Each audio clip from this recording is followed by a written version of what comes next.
If you like the story, you can support the author on Patreon. Link is in the description. Chapter 151, A Grim Revelation. Ice Spears. Boulders. Storm of Swords. Asterisk boom. Asterisk. Asterisk boom. Asterisk. Asterisk boom. Asterisk. Ha. Ha. Asterisk crackle. Asterisk. Asterisk zoom. Asterisk. Blitzing through the purple underworld magic and the bombardment of new attacks through the use of Thunderclap and Flash Eightfold, Grim found himself breathing heavily as his hyper-focus was pushed to the limit. "Are you fucking kidding me?" he yelled at the devil, who was seemingly enjoying the show. "Why are you being so fucking extra? Wasn't the underworld magic enough for you? You sick bastard! And what the fuck happened to Yami and the elf bitch inside Captain Charlotte's body?" After unleashing this magic, the entire area had quickly been overrun by the purple underworld tentacle thingies, and he had lost sight of the others in all the chaos. Phew phew phew phew. Zagred laughed, watching him struggle in vain. Despite the hellish pain in his body that made it feel like he was being torn apart, seeing Grim desperately run around in an attempt to survive caused the smile on his face to deepen to unfathomable levels. From all the pain and humiliation he was forced to suffer by his hands, he'd make sure to pay him back a 100-fold. To that end, he would continue to bombard him with these extra attacks just to piss him off. Was that petty of him? Yeah, but fuck you, he's a devil. Breath of wind. Dashing through the sea of underworld magic, the yellow hue on Grim's body slowly transformed into that of a pale green as slashes of violent winds began to surround his body. Dust whirlwind cutter. Asterisk boom. Asterisk. With his body surrounded by a raging cyclone that tore through all the underworld magic around him, he charged forward at blinding speeds and dove straight into the heart of Zagred's spell. Using his elemental affinity to create ultra-violent winds that surrounded his body, he drilled through the solidified magic and kept diving until he was deep enough that all sound had vanished. Breath of blue flames. While Grim was busy diving in the underworld magic, everything on the surface had quietened down. Zagred hummed, thinking that Grim had chosen to give up on living after seeing him jump into the heart of a magic that's only function was to steal someone's magic and life force from them. Was the spell too much for him to handle? Sigh, and I was really looking forward to breaking high. Asterisk boom. Asterisk. Before he was able to finish his thought, in that moment of stillness where the world had fallen silent, a blinding pillar of blue flames erupted from beneath the surface of the devil's underworld magic. Bright blue light lit the room as a deafening sound ripped through the otherwise tranquil environment. Feeling his eyes go wide at the sight of the sudden explosion, Zagred couldn't hide the shock on his face when he saw the pillar of blue flames rise from the ground. From its flames came an intense sense of danger. It was something akin to an instinct. A feeling so strong that he couldn't ignore it. He didn't know if it was because he took a smaller explosion to the face earlier today, but right now, something inside of him was being born.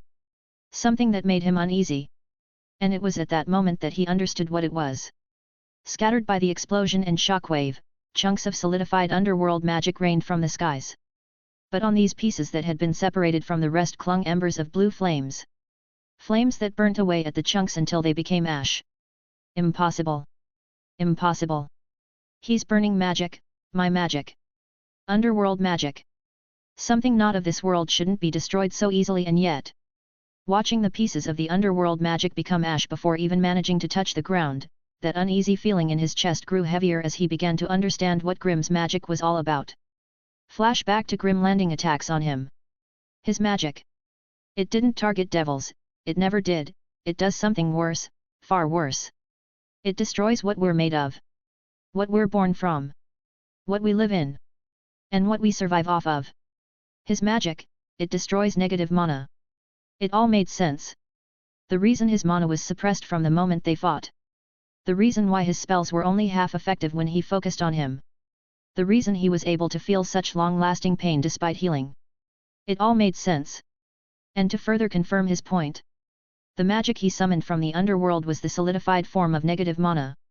For Grim's fire magic to turn it into ash. Oi! A voice suddenly sounded out from the area the flame pillar appeared from.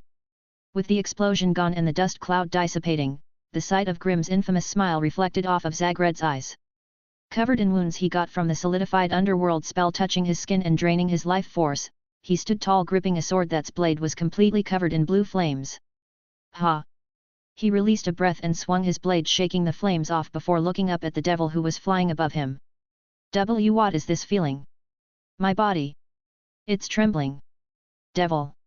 Grim voice sounded out again as his feet slowly left the ground and his body entered the air.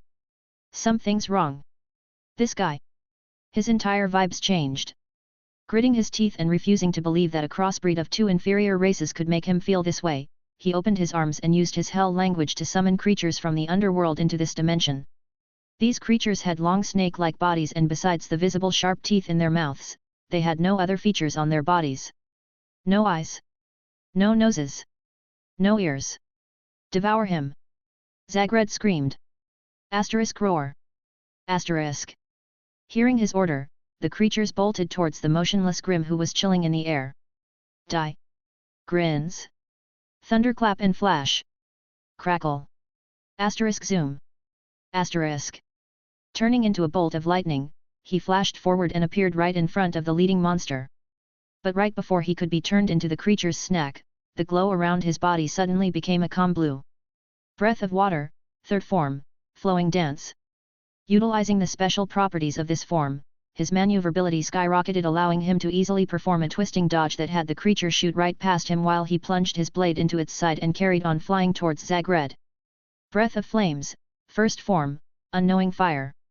With his blade still in the creature's body and this spell active, Grim's blade began burning with a savage light as violent flames burst out of the other side of the creature's body. Looking like he was covered in flames and shooting up at blinding speeds, the flames burned the creature from the inside out as he made a long horizontal slash that completely split it in half before charging the other descending creatures. Swoosh. Swoosh. Feeling the wind push back against his face, his expression became harder and harder to read. Besides the smile he had, it almost looked as if he was expressionless. What focus? Swoosh. Swoosh.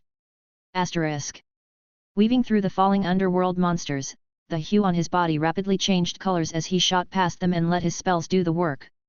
8-layered slash. Crazy cutting. Flame tiger. Claws purifying winds. Destroying them as they came, the distance between him and the devil drastically shortened to the point that Zagred was starting to feel some pressure. I can't let that blade touch me. Clenches fists. Hell language. Using his word soul magic, a weird-looking trident manifested in his hands. Yes. With this trident that's capable of dismantling everything it touches, I should be able to kill him. Even his swords will be destroyed once they come in contact with it, and it'll be my victory. Thunderclap and flash. With flashes of lightning dancing across his body, Grim turned into a bolt of lightning and shot towards the devil. Feeling confident now that he had this trident, Zagred grit his teeth and shot downwards. I have a physical body, I finally have my own grimoire, nothing can kill me. Nothing can kill me. Bang. Clashing into each other head first, the smile on Zagred's face grew wider as he realized that Grim had defended with his sword. Unfortunately that smile didn't last. Shatter. I am possible. While what he was using was an object that destroyed whatever it came into contact with, Grim's beast swords had the special properties that allowed it to cut anything made of magic.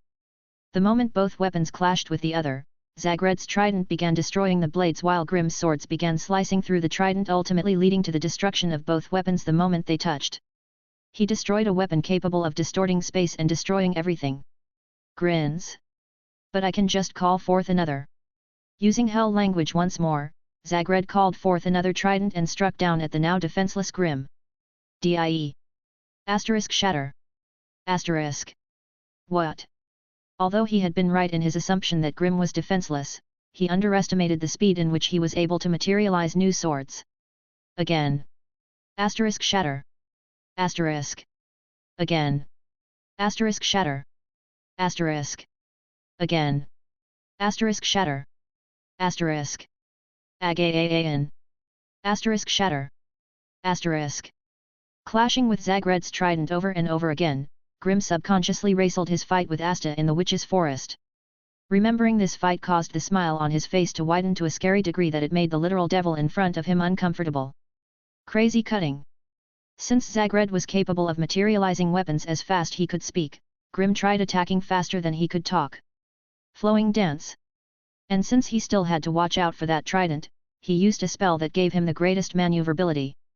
With both spells blending into each other thanks to his extreme level of focus brought along by his ability Hyper-Focus, he was at a completely different level compared to the time he fought Asta. No, no, no, no, no, no, no, no. This shouldn't be possible. Asterisk slash. Asterisk. Arg. Heal. Feeling one of Grimm's beast swords slice him thanks to crazy cutting, Zagred wasn't able to hold back his screams as he was forced to heal for the nth time. My regeneration. It's getting slower. I have to run. Realizing that the tables were beginning to turn, Zagred did the smart thing and turned tail. Asterisk boom. Asterisk. Executing the fastest speed he was able to produce, he ran. He ran as fast as he could. Get back here. Grimm roared using Thunderclap and Flash to chase after him. Get away! Get away! Get away! Rapidly spouting off the same phrase over and over again, Zagred prayed that it would slow him down long enough for him to escape. With nowhere else to go other than the lower levels he had escaped from earlier, he flew down towards the hole in the ground that had been covered by the purple underworld-eating magic he had summoned earlier. Move! He screamed, forcing the underworld magic to give way. But just as he was about to re-enter the lower levels, Asta, Yuno, and Patry, who was no longer in his dark elf form, burst out from the hole. We got you, ya sleazy bastard! Asta yelled as the trio charged towards him. "No! Why'd you appear now?" Unfortunately, the surprises weren't over just yet. Asterisk bang! Asterisk. What now? Exploding out from a large clump of the underworld-eating magic, Licht finally appeared again. How is he still here? And why is it that only his clothes have taken damage? Asterisk boom. Asterisk. No. Why do more and more people keep appearing? Devil. An unfamiliar voice sounded through the area as a man made of stone and a black-haired girl with two small horns at the side of her head broke through chunks of underworld-eating magic from above. Surrounded by light magic, they naturally caught everyone's attention, including Grimm's. TCH, and I was finally getting into it. Creator's thoughts. Errata. So. Grimm's magic actually targets negative mana. Bet a lot of you guys didn't figure that out, lol. And forget devils, since even the underworld is made from negative mana, the underworld and all its inhabitants are his prey. I mean, did you see how he destroyed the underworld creatures like they were nothing? Anyway, we're approaching the arc's endgame. Chapter 152, Let There Be Light. Lumiere POV. Sensing the devil's presence, Lumiere and Secret broke into the Shadow Palace only to be gobsmacked by the sight in front of them. What the hell? Not too far away from the pair stood their 500-year-long enemy. But this enemy that had brought so much death and ruin in their time was actually running away from a teenage boy? Where are you going? The fun's just beginning. The boy laughed, chasing after the devil with a gleeful expression plastered across his face. Stay away from me.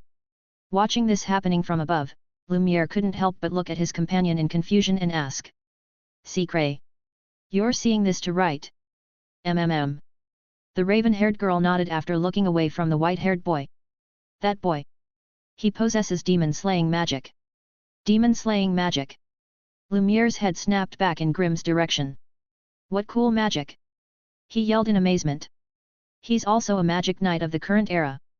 Seriously? He gasped. To think my kingdom could produce someone capable of causing a devil to run away like this. Just how much have I missed in these past 500 years?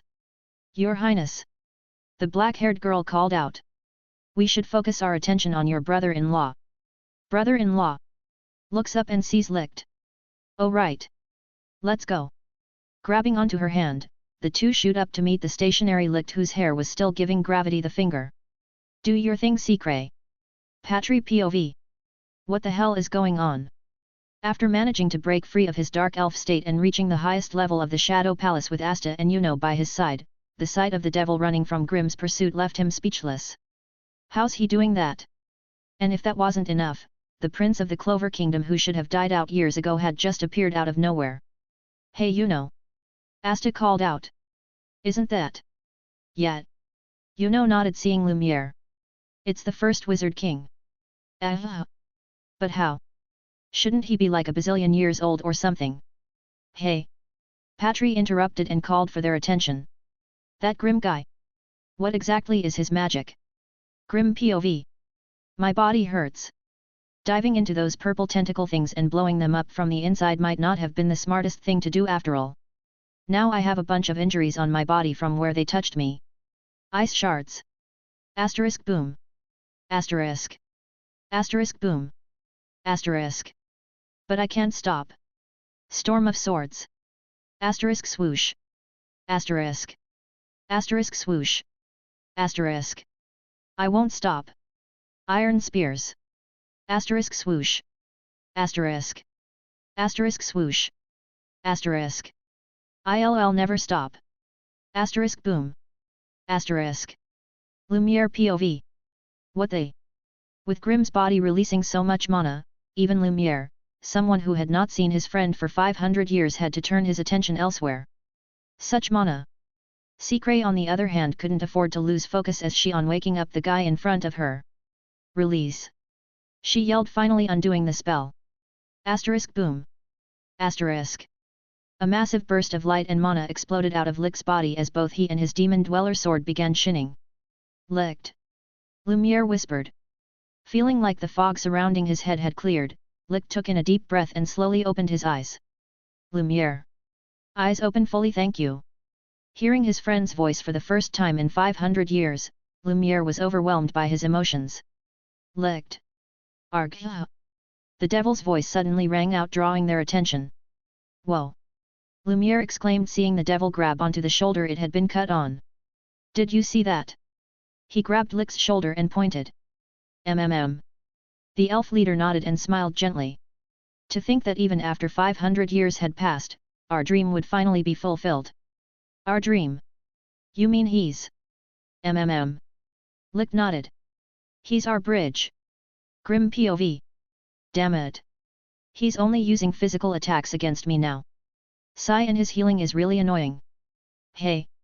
A voice suddenly sounded out next to him. Hey. He turned his head to the side only to see a stone Lumiere looking at him. Need a hand? Who the fuck are you? And why are you made of stone? Don't tell me he has his own version of Breath of Stone. Hee hee. Lumiere just laughed and ignored his question. Feeling a hand suddenly appear on his other shoulder, Grimm's head snapped to the side. You.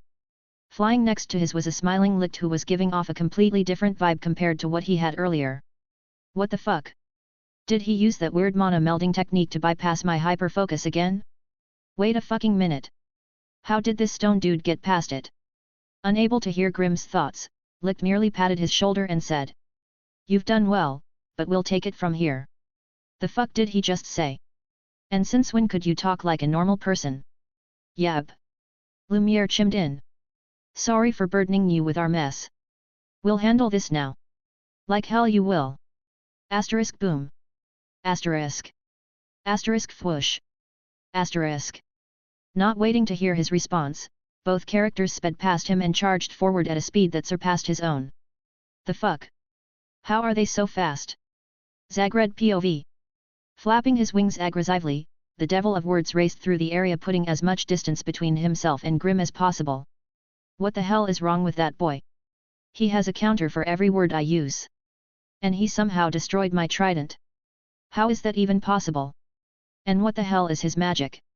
Unfortunately for him, the two mages from 500 years ago were beginning to gain on him. TCH, nuisances. Stop them. He commanded the underworld magic. Heeding his orders, the underworld magic struck. Light magic, Mana Zone, Lamp of Avier Gloria. Sword magic, Origin Flash Barrage. Not missing a beat, the two released their own spells. From Lumiere came a barrage of intense concentrated light blasts that bombarded the area, while Licht unleashed several giant slashes that tore through the remaining underworld magic with ease. Asterisk bang. Asterisk. Asterisk bang. Asterisk. Asterisk bang. Asterisk. What? They tore through magic that has the ability to devour the magic of this world. Oh, I see. Since he used forbidden magic to turn into that demon 500 years ago, and the prince used his own magic to help absorb the negative mana that came from the demon's attack, they both have traces of negative mana in their systems, meaning that they can interfere with magic from the other world. Flashing in front of him, Lumiere manifested a giant sword made of light and stabbed it at Zagred. Asterisk swoosh. Asterisk. Tilting to the side, Zagred watched as the giant sword blasted past him. Phew phew phew phew, did you really think you could beat me now that I have a physical bod? Asterisk bang. Asterisk. Appearing behind him and absorbing the giant light sword with the Demon Dweller sword, Licht charged the blade with so much magical energy that it formed a giant light sword around itself. Then without any hesitation, he slashed down and hit Zagred with all he had. Asterisk boom. Asterisk. And to add insult to injury, Lumiere hit the falling devil with a giant arrow made of light. Asterisk boom. Asterisk. Zagred hummed as he fell. It's as I thought, this magic can't hurt me. But that begs the question, what is that boy's magic exactly? It's over, devil! Lumiere screamed, flashing in front of him with another giant sword. Die! Asterisk swoosh. Asterisk. Thrusting his hand forward, the giant sword shot forward and pierced straight through Zagred's chest. Yes! Lumiere cheered. Oh! Zagred muttered, realizing that he was still in a battle. Hell language, trident of destruction. Feeling that something was wrong, Licht suddenly yelled. Lumiere! Unfortunately, it was too late. Asterisk whoosh. Asterisk. Thrusting the trident forward with enough speed that the air whistled, Zagred's all-destroying trident ripped through Lumiere's stone arm, tearing it off his body. My arm! Your Highness! Secret screamed. Hat! Zagred grinned in a condescending manner. Die properly this time! Ignoring the Secret's scream in the background, he thrust the trident at the prince's face. Have fun in the afterlife! Asterisk swoosh. Asterisk. Seeing the trident approach his face, Lumiere realized that he didn't have enough time to dodge and was forced to accept that this was as far as he would go. Licht. Secret. I'm sorry. Zagred. Asterisk whoosh. Asterisk. Speeding forward with all he had, Grimm finally caught up with the Devi. Breath of the Beast. Raising his sword, the magic-destroying trident and magic-cutting blades came into collided once again. Asterisk clang. Asterisk. And just like before, the affinity of both weapons caused them both to shatter. You! Zagred yelled, seeing the one person he didn't want to see arrive in front of him and shatter his trident. Creator's thoughts. Errata. Sorry for the late chapter, had the vaccine and things became a bit weird for me. Funny since I wasn't planning to get it, couldn't be asked to leave my house, but then my white stepdad got COVID and now I'm in bed recovering from the side effects from the vaccine. Chapter 153, The Oncoming Storm. With his trident now destroyed and the fact that Grimm and his weird magic was so close to him, alarm bells went off inside of Zagred's head. After the sword and trident had met their mutual ends, Grimm's arm was still in a downward swing and he took full advantage of this opportunity to counterattack.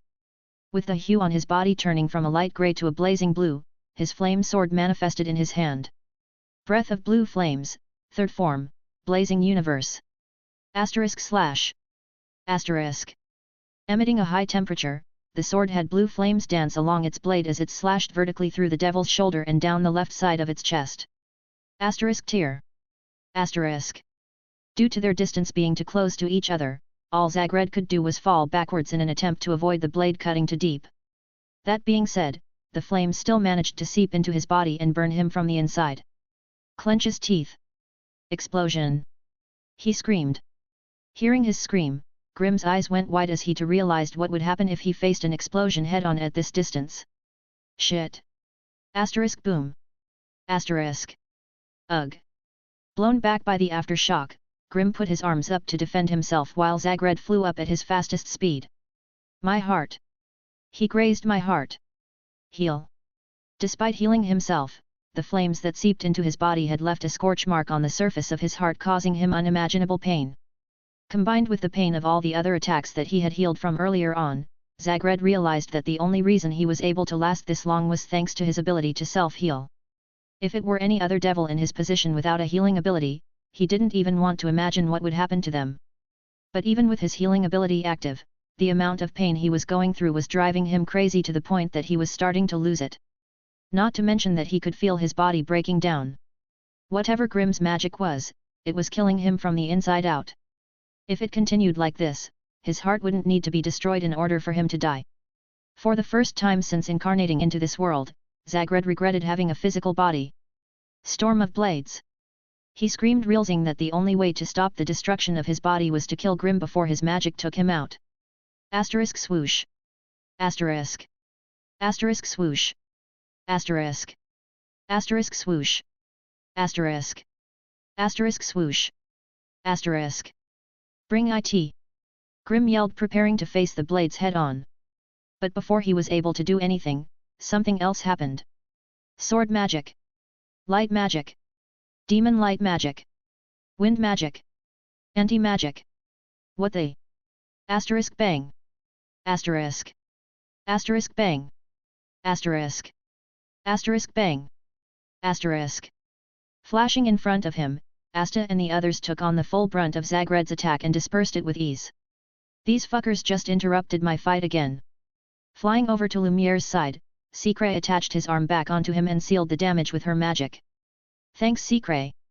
Annoyed over the fact that more and more people were beginning to interfere with his fight, Grimm was about to pop off if it weren't for him sensing a familiar key signature from the black-haired girl. Oi you! He called out to her. Who the fuck are you? And why the hell does it feel like we've met before? Focus on the fight. Ha ha ha ha ha ha, phew, I must be mistaken. He laughed. Because if you truly knew me, stops laughing, you'd know not to order me around. After having his heart grazed and scorched, the pain in Zagred's body was becoming unbearable to the point that he actually began shaking. Hugging his body and digging his nails deep into his arms, he unleashed ear-piercing scream that shook the entire area. Argh! Everybody winced, covering their ears. Urg! This sound! Ugh! Yummy POV! What the hell is that? Despite falling all the way down here with the elf in Charlotte's body and defending them from the underworld magic by hiding inside his black cocoon, Zagred's shriek had managed to reach here. The devil! Charla winced, covering her ears. Something happened to it. Something. TCH, it was probably that kid again.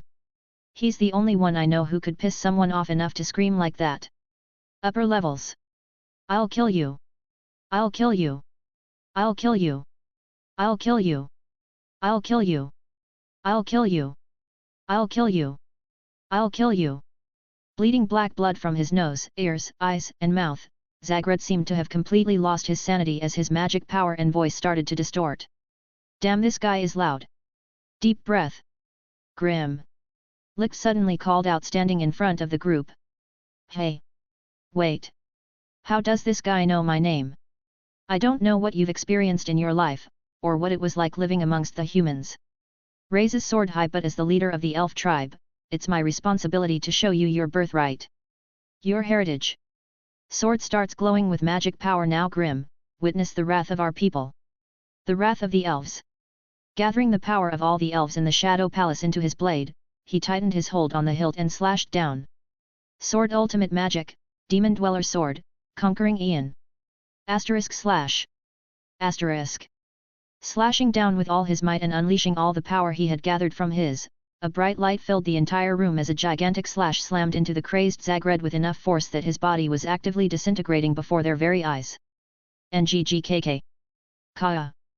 Zagred screamed as his body began breaking apart before their very eyes. Even the underworld magic that hadn't been destroyed yet couldn't withstand the overwhelming power of this spell as it too began disintegrating. So bright. Asta and the others quickly shielded their eyes as the force given off by the attack was enough to push them back. Even Grimm was not exempt from this as he was finally witnessing the true power of the elf leader. Such force. Grins. I really want to fight him again. By the time the spell had ended and they were finally able to lower their hands, the only thing left in the entire area was the crumbling rubble from the collapsed walls and a massive hole that revealed the outside world. Damn. He destroyed a portion of something that exists in a space between the realm of the living and the dead.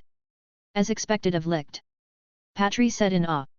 Never before had he seen Licht's ultimate magic, so seeing it now was truly a sight to behold. While the others were stuck in awe at the power of Licht's spell, scatter pieces of flesh began forming together in the area the devil was destroy. Phew phew phew phew phew ha ha ha ha ha ha ha ha ha ha ha ha ha ha ha ha ha ha ha. That voice. Impossible.